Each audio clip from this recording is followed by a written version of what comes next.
Baik, Bapak Ibu dosen, Assalamualaikum warahmatullahi wabarakatuh. Kembali lagi dengan saya di channel saya. Terima kasih buat teman-teman dosen yang terus memantau channel Mimbar Intelek.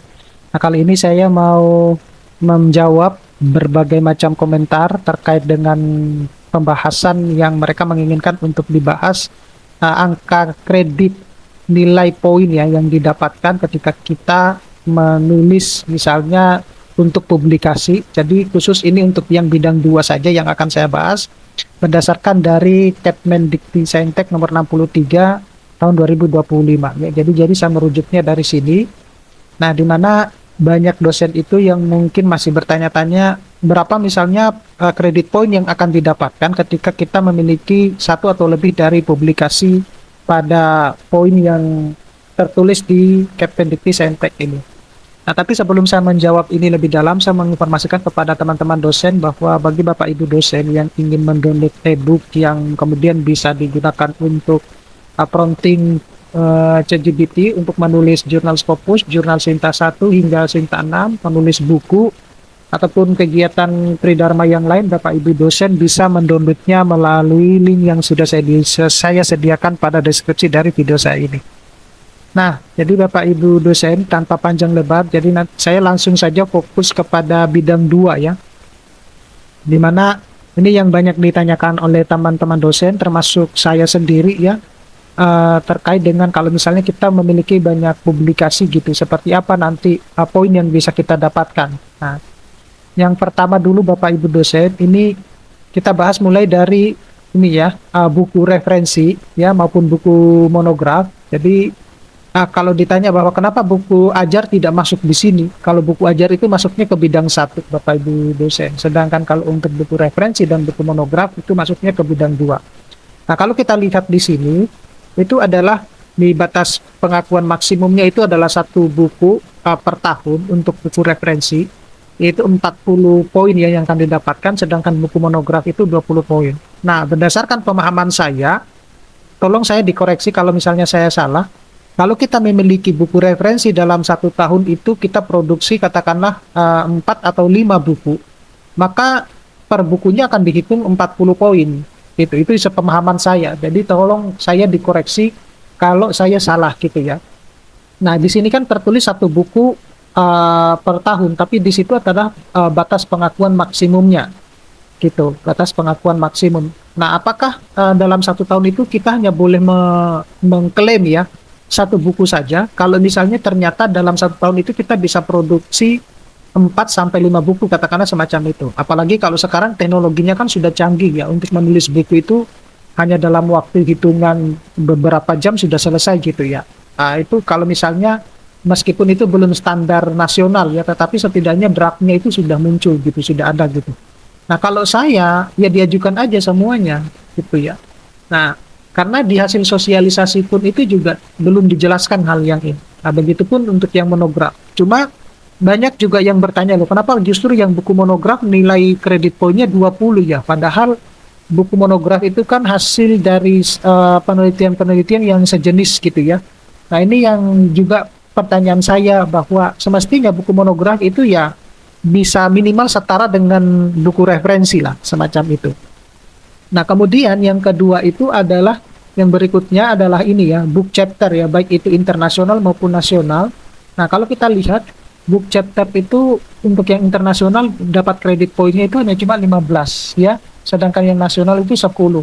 Nah, ini kalau saya sendiri kalau menulis book chapter saya lebih prefer sebenarnya mending saya nulis yang jurnal internasional, karena kalau jurnal internasional kredit poinnya itu lebih besar dibandingkan book chapter. Padahal kalau yang book chapter itu, kalau kita ini ya, melihat secara strukturnya itu hampir mirip sebenarnya kita menulis review paper gitu.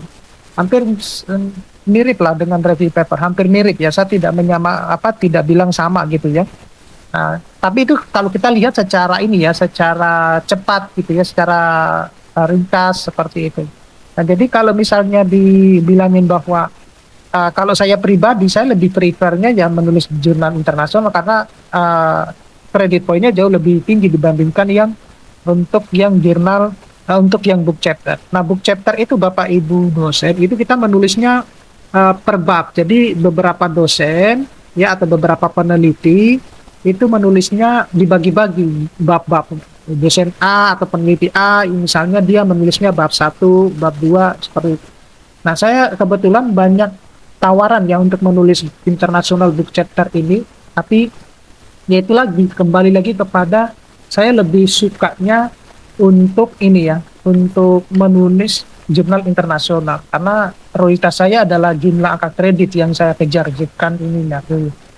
Nah, kemudian berikutnya itu adalah jurnal internasional bereputasi ya, dalam hal ini adalah jurnal Q1 hingga Q4 ya, yang masuk juga di database jurnal internasional bereputasi dan Web of Science gitu. Nah, ini nilai kreditnya kan besar ya, yaitu 40 poin. Nah, cuman Bapak Ibu dosen yang perlu Bapak Ibu perhatikan, perlu ketahui bahwa poin-poin yang saya sebutkan tadi itu adalah poin maksimalnya.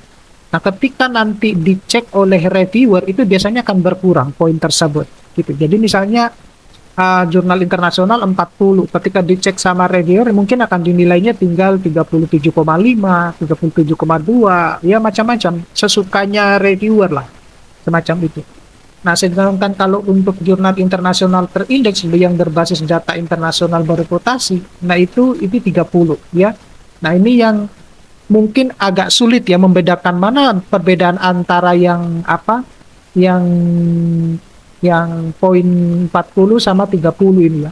Nah, jadi kalau yang poin 40 kita misalnya publish Bapak Ibu dosen, jurnal itu ada nilai impact faktornya, IF-nya, IF. Jadi ada jurnal juga yang tidak memiliki impact factor. Nah, seperti itu. Jadi kalau jurnal yang tidak memiliki impact factor tapi masuk kategori jurnal bereputasi, ya dia masuknya 30.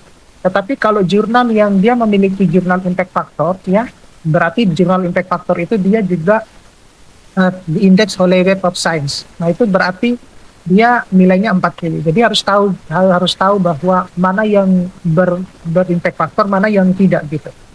Kemudian kalau untuk jurnal internasional terindeks pada data internasional di luar kategori 2, artinya yang bereputasi itu nilainya 20 gitu. Nah, itu artinya dia jurnal Scopus, tapi dia bukan kategori pada jurnal bereputasi gitu. Ya, nanti Bapak Ibu bisa lihat ya kategori jurnal bereputasi itu seperti apa sih, gitu. Nah, selanjutnya itu adalah ini jurnal nasional ya. Kalau jurnal nasional itu adalah yang jurnal Sinta 1 dan Sinta 2 itu kredit poinnya itu 20, 25, sedangkan yang untuk yang jurnal nasional berbahasa Inggris ya atau bahasa resmi PBB yang masuk kategori CABI indeks Copernicus itu adalah nilainya 20, sedangkan yang jurnal nasional peringkat 34 itu 15 dan 56 itu 10. Nah, pertanyaan saya ini adalah mungkin teman-teman yang tahu bisa menjawab ya berdasarkan dari pengalaman. Kalau misalnya kita punya jurnal Sinta 1 dan Sinta 2 dan juga masuk kategori terindeks Scopus, apakah kita bisa mengklaimnya sebagai jurnal yang terindeks Scopus? Misalnya dapat nilai poinnya pada akhirnya adalah katakanlah yang 30, misalnya seperti itu. Misalnya yang 30. Maka tentu yang akan dipilih yang jurnal yang poin lebih besar kan, seperti itu yang saya maksud. Nah, apakah bisa kita mengklaimnya sebagai jurnal internasional Scopus gitu? Karena banyak jurnal-jurnal nasional Sinta 1, Sinta 2 itu yang sudah terindeks Scopus gitu. Nah, kemudian untuk yang jurnal ilmiah yang ditulis dalam bahasa resmi PBB namun tidak memenuhi syarat-syarat sebagai jurnal ilmiah internasional itu dinilainya 10. Nah, selanjutnya itu kalau misalnya kita punya luaran publikasi yang kemudian baik itu diseminarkan ya dalam bentuk internasional maupun non nasional. Nah, itu juga memiliki kredit poin yang berbeda-beda Bapak Ibu dosen. Jadi kalau kita lihat di sini untuk kalau yang kita seminar internasional conference ya, nah, seperti itu, maka kemudian bisa terpublish di Proceeding Scopus, maka nilainya itu adalah 30, sedangkan yang internasional tidak terindeks itu adalah hanya cuma 15, seperti itu. Nah, selanjutnya itu adalah kalau misalnya kita nasional dan tidak terindeks, maka nilai kredit poinnya itu ada 10. Nah, kemudian kalau yang disajikan dimuat dalam proceeding, internasional itu dapat poin 5 dan nasional dapat poin 3. Nah, sedangkan untuk pemikiran yang disajikan dalam seminar, ya, internasional maupun nasional, itu masing-masing mendapatkan 10 dan 5 poin. Nah, hasil pemikiran yang disajikan dalam koran ini banyak ya, yang teman-teman dosen yang sekarang ini aktif menulis di media-media sosial. Nah, nilainya itu adalah 1, ya. Untuk yang penelitian yang pemikiran yang kerjasama industri, yang tidak dipublikasikan, tapi tersimpan di perpustakaan, dan dilakukan secara lembaga itu nilainya 2. Kemudian menerjemahkan ya atau menyadur buku itu nilainya 15, sedangkan yang sebagai mengedit ya atau menyunting karya itu nilainya 10.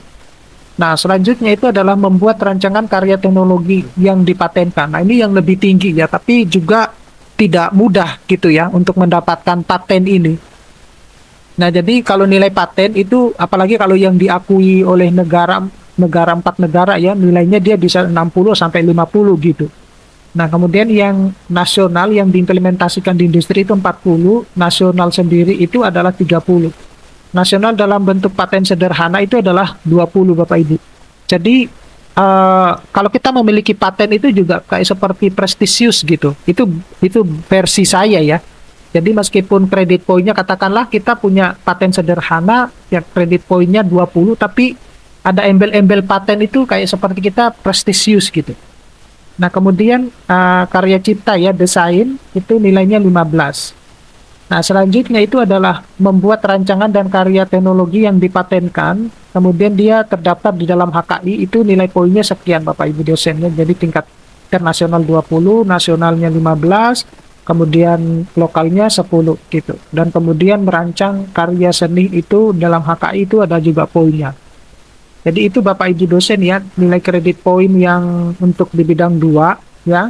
Tapi Bapak Ibu dosen perlu ketahui bahwa nilai kredit poin ini itu hanya nilai maksimal. Nah, ketika dicek oleh reviewer PAK itu bisa berkurang. Nah, oleh karena itu triknya adalah harus menyimpan banyak poin untuk menargetkan ke angka kredit tertentu, misalnya semacam itu. Oke, saya kira cukup sekian Bapak Ibu dosen. Mudah-mudahan ini bisa bermanfaat. Nanti kita akan ketemu pada video-video selanjutnya. Saya akhiri, Assalamualaikum warahmatullahi wabarakatuh.